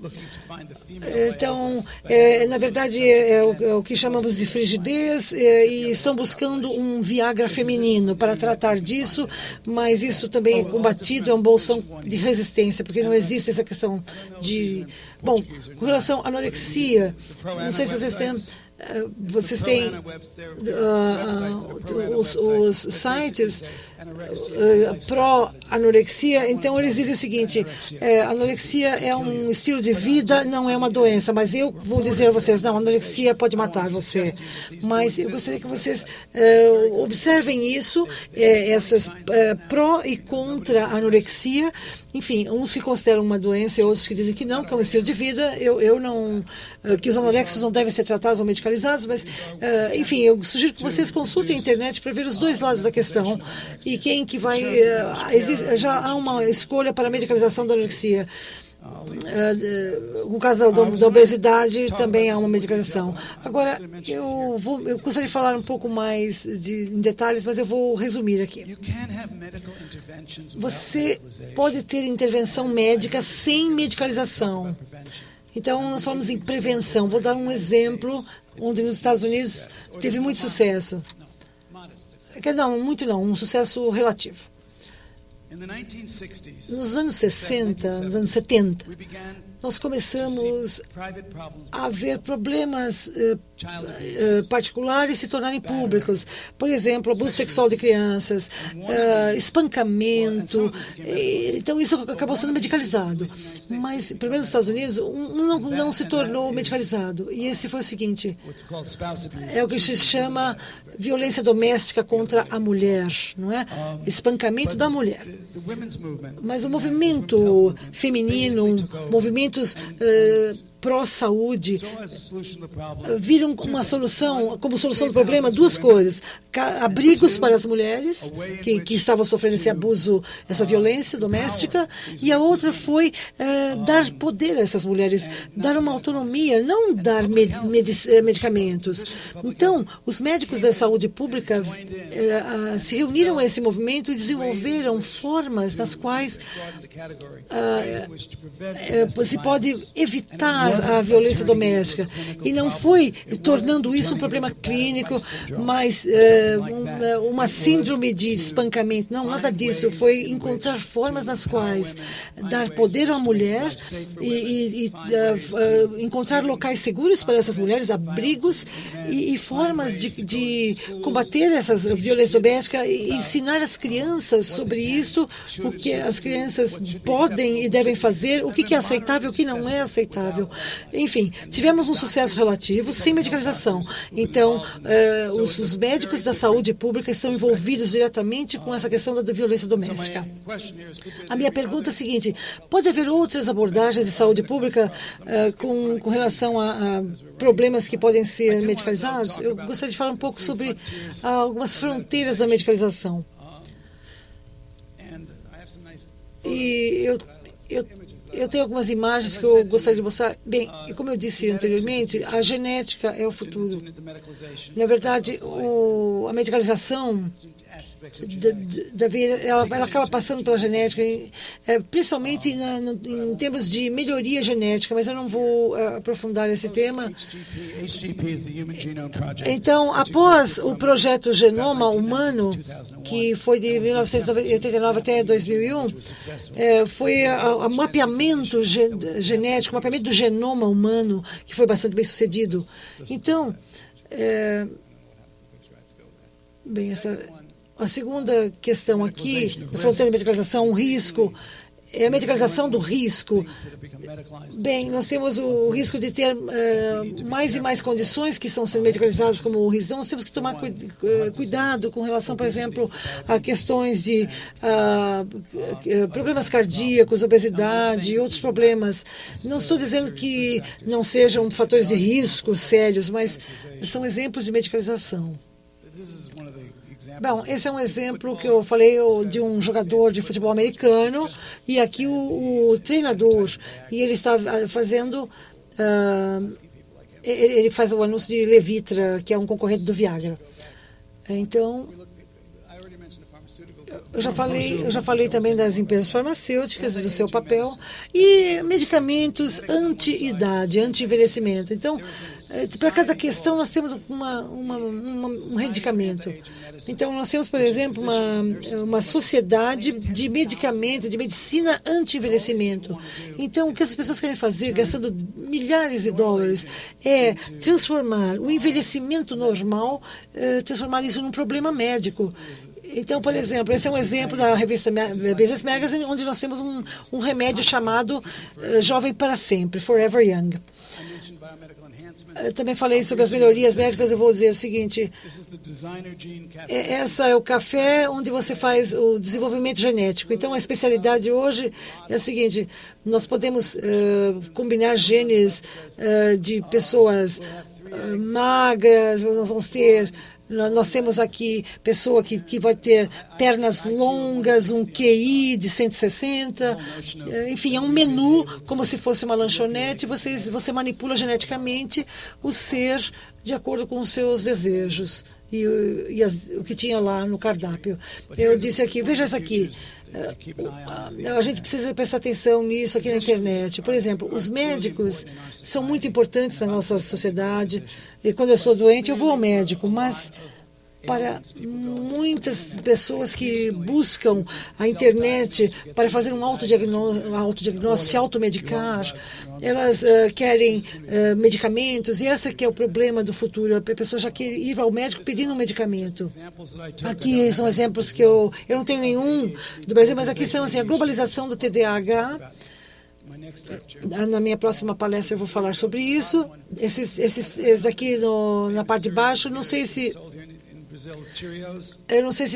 vocês conhecem um seriado chamado Cheerios. Um seriado de prática médica. Esse aqui é o meu livro, A Sociedade da Medicalização. Muito obrigado por sua atenção.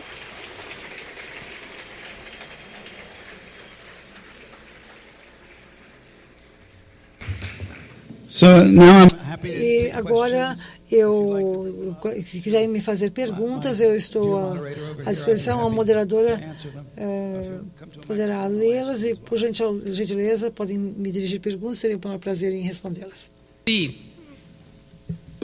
Orientada pela coordenação à distância, que em função do horário, porque ainda vamos ter uma apresentação da Orquestra de Birimbaus, e já tenho avançado da hora.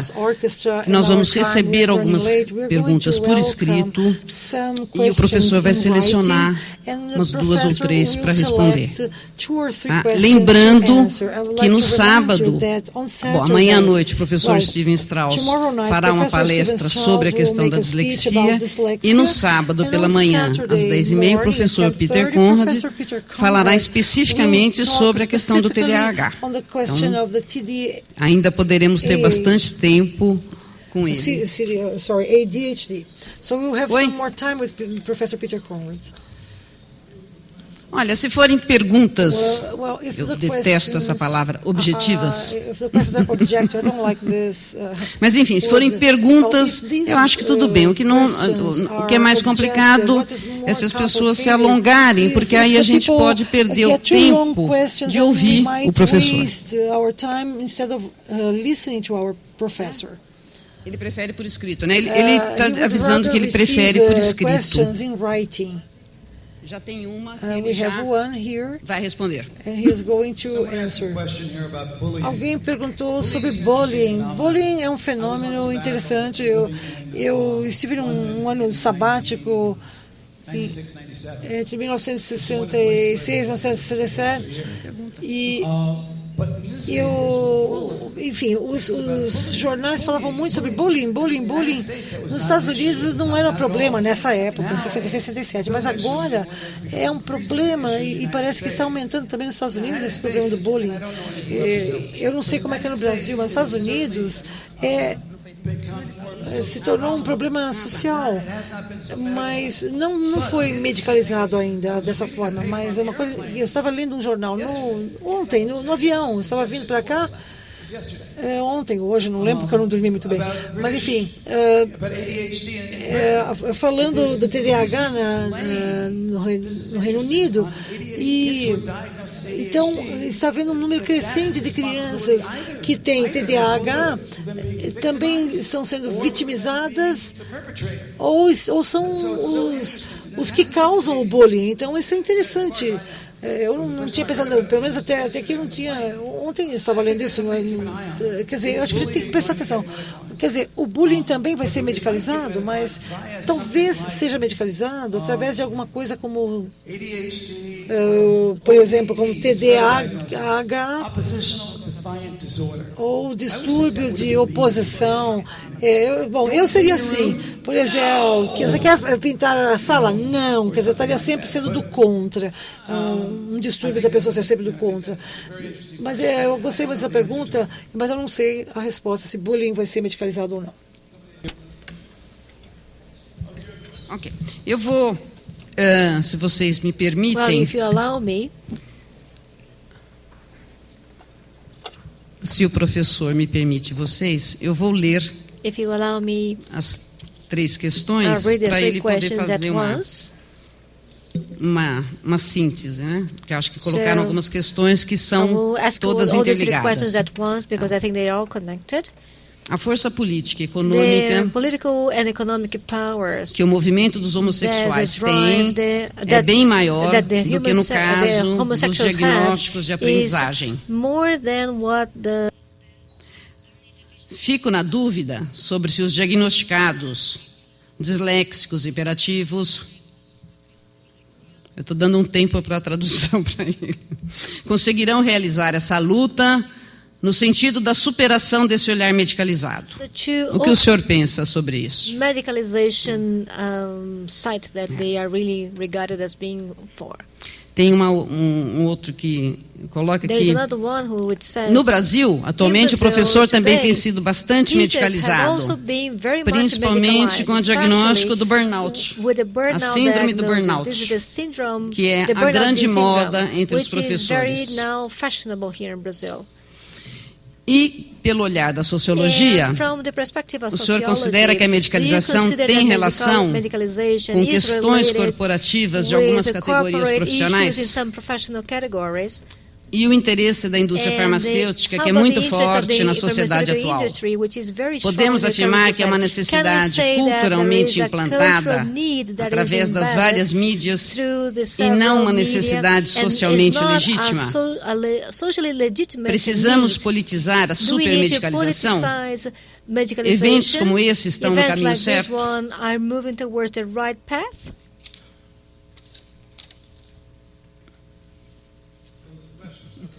Another conference. Bom, aqui nós temos outra conferência já, só para responder as perguntas.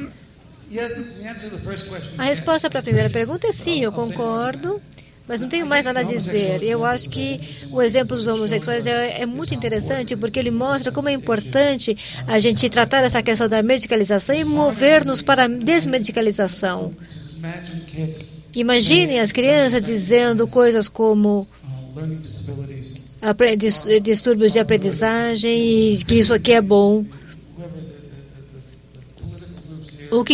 Quaisquer que sejam esses grupos políticos,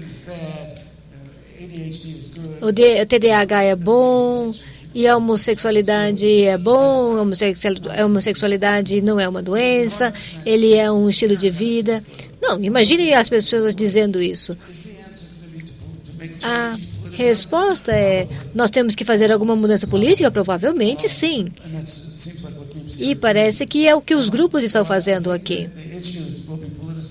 A questão de despolitização pelas pessoas que representam as crianças, em vez de ser feito por outras pessoas. Bom, eu acho que essa aqui é outra questão a ser abordada. E daí eu acho que passo para as outras duas perguntas.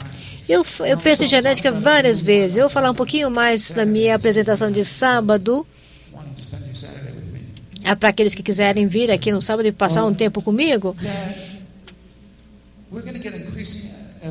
Nós temos cada vez mais evidências, ou pelo menos mais sinistros, de relações genéticas com isso ou aquilo. E o TDAH também é um dos itens. Desde 95, nós temos visto predisposição ao TDAH, que normalmente vem, por exemplo, de um aspecto genético. Isso já foi diagnosticado no pai, por exemplo. Mas mesmo se esse fosse realmente o caso, eu acho que seria interessante. Eu não tenho nada a ver com discapacidades de aprendizagem, mas algumas coisas. Por exemplo, algumas crianças podem dizer, bom, o Joãozinho, o Sam, já é assim, desde que ele nasceu, sempre foi assim, sempre foi muito ativo, sempre foi muito agitado, ele sempre fica se movendo de um lugar para outro, e talvez, só talvez, alguma das coisas que nós chamamos de TDAH, não todos os casos, mas às vezes algumas coisas podem ser somente uma questão de temperamento. E as crianças não têm que ficar sentadas na escola 10 horas por dia. E centenas de anos atrás, por exemplo, ninguém conhecia isso. Mas hoje, nós temos diferentes exigências sobre as crianças e o ambiente não é muito bom. Então, eu acho que a questão é que não existem diferenças genéticas, mas isso não significa que haja uma doença. Se a pessoa é canhota, a pessoa não é doente. Quantos de vocês aqui são canhotas? Pode levantar a mão, sem vergonha. Vocês são perfeitamente saudáveis para mim. Mas, talvez, isso seja uma evidência de que possa ser genético. Mas se esse é um problema de diferença genética, não significa que seja uma doença. A mesma questão sobre o tipo de cabelo, por exemplo. Então, nós temos que ter muito cuidado ao tratar desse tipo de situação. Eu vou falar também um pouquinho mais no sábado. O autismo, por exemplo, nos Estados Unidos, nós temos uma epidemia de diagnóstico de autismo. E há um grupo de pessoas que resiste a isso e eles se chamam de não diversidade. Sim, nós temos essas diferenças, mas isso faz parte das diferenças dentro do espectro humano e isso não é uma doença, é simplesmente uma diferença humana. E o que se chama de autismo, nós o chamamos como nós somos. E eu não estou sugerindo que nós deveríamos fazer isso com os distúrbios de aprendizagem, como, por exemplo, algumas diferenças. Mas se nós não tratarmos as pessoas, elas vão acabar ficando para trás. E nós estamos falando de algumas coisas que são muito importantes na nossa sociedade. Mas, de qualquer forma, a gente vai falar sobre genética e condições genéticas em outra questão. Sobre esse distúrbio do burnout, eu acho que esse conceito já chegou aqui no Brasil, foi o que eu soube aqui. Isso surgiu nos Estados Unidos na década de 80 e 90. E eu não sei se realmente isso tem tanta medicalização, mas eu acho que existe um tipo de psicologização dessa condição. Então, as pessoas não estão mais interessadas no que eles estão fazendo porque o trabalho deles é monótono ou porque eles não se sentem mais vinculados àquele tipo de atividade. Eu não ficaria surpreso se isso fosse medicalizado. Mas, até quanto eu sei, eu acho que isso não é tão medicalizado como ele é psicologizado. Ok. Nós precisamos de algo aqui, eu não tenho nada para... Não sei como anotar aqui, vamos ver.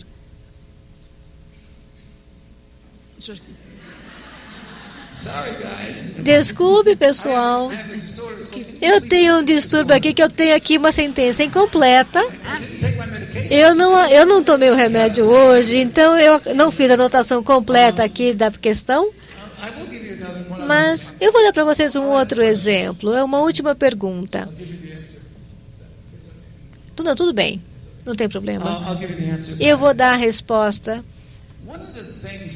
Uma das coisas que nós temos na medicalização e que vai para o futuro são as linhas entre a ampliação e a medicalização. Alguns de vocês devem pensar que nós temos acadêmicos e professores e pessoas da minha idade gostariam de ter melhor memória. E é claro que vão criar memórias nos próximos anos. E também tratamento para Alzheimer, que realmente será muito útil para pessoas com esse tipo de doença. Mas é claro que eles não vão lembrar de tudo, mas pelo menos eles vão poder reter um pouco mais de memória do que a doença prejudica a eles. Mas haverá as mesmas drogas para pessoas também não ficarem bobas. E nós vamos também ter novos distúrbios, novas doenças. E outro se chama distúrbio de deficiência de memória, ou também de déficit de memória. E vocês vão fazer um teste para isso, para saber se vocês têm esse tipo de distúrbio. E as indústrias farmacêuticas vão ficar, assim, todas correndo para poder encontrar um remédio para poder fornecer para vocês. E os meus alunos dizem, bom, isso é ótimo, você vai poder fazer esse tipo de exame, e eu vou trabalhar com biologia, com química, para poder ter melhor memória. Mas imaginem tomando esse remédio e... aí vocês vão ficar com a mesma cara aqui.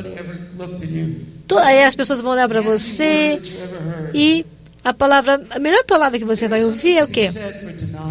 Tem algo a ver com rejeição, alguma coisa a ser dita para uma memória seletiva? Então, eu só gostaria de deixar vocês com essa ideia. Mas a questão de medicamentos para memória... simplesmente para você poder se lembrar de coisas que você não se lembra mais. O que é isso? Vamos pensar nisso. Muito obrigada.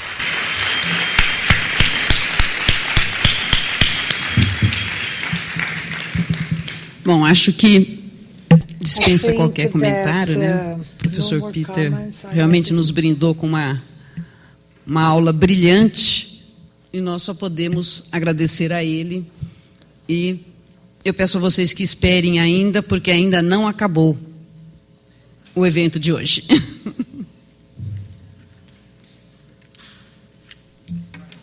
Para o fechamento dos trabalhos de hoje, eu chamo a vice-presidente do Conselho Regional de Psicologia, Maria de Fátima Nassif.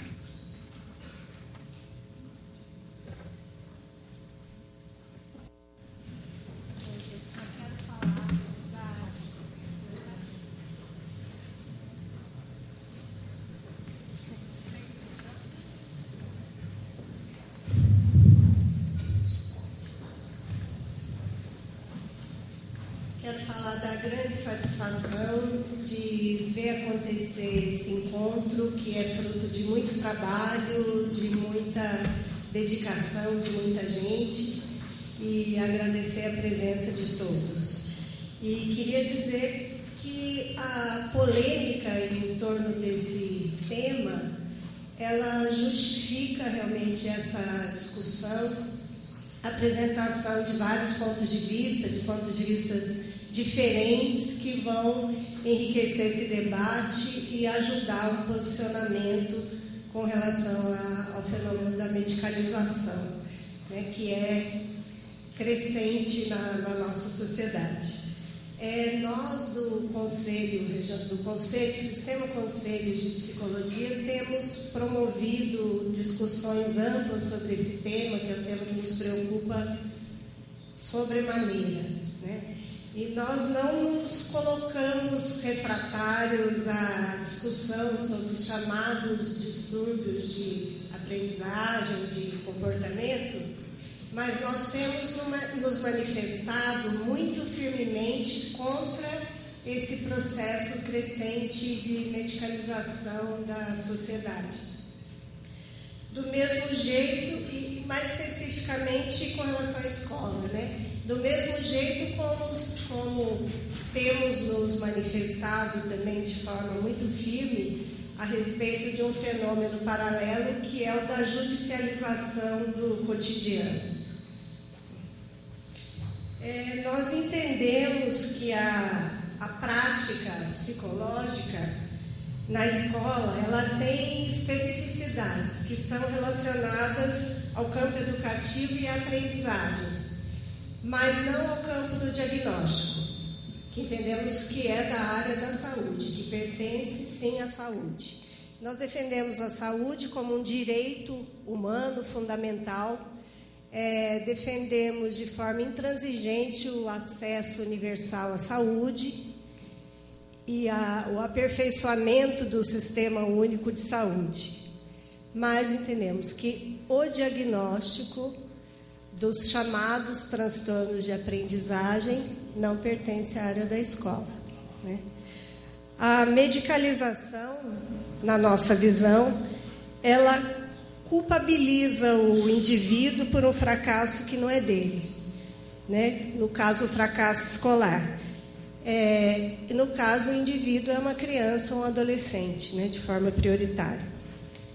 Esse processo desresponsabiliza a escola, naturaliza e minimiza as dificuldades históricas do sistema escolar, as dificuldades estruturais, pedagógicas e relacionais. E confunde a natureza dos papéis profissionais, das instituições e das políticas públicas. E nós vemos com muita satisfação, conforme o professor falou, que já começam a haver movimentos de resistência contra isso, né? E vemos também com satisfação que essa discussão está presente em várias áreas já do conhecimento e várias áreas profissionais. Então, queremos só agradecer a presença de todos e, mais uma vez, dizer da importância desse evento e desejar que ele seja muito produtivo para todo mundo. Aí. Obrigada. Professora Marilene Proença, por favor.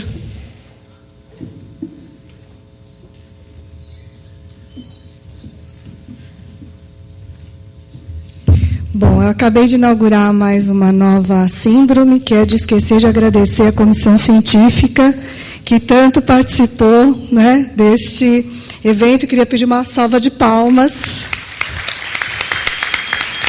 Agradecer aos colegas que leram os trabalhos, né, que se transformaram nos pôsteres e que estão expostos aqui no mesmo andar em que esse auditório está, né? Então, nós podemos amanhã também visitar os pôsteres e temos uma transmissão de vídeo que vai passando também para nós, vídeos sobre a medicalização.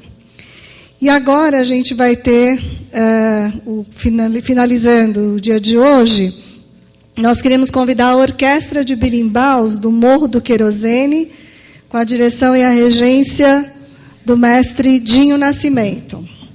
Essa orquestra de berimbaus do Morro do Querosene está lançando o seu primeiro CD com berimbaus cuidadosamente afinados e agrupados em naipes, que é o berimbau gunga, ou berra-boi, com um som grave, o berimbau de centro, com um som médio, e o berimbau viola,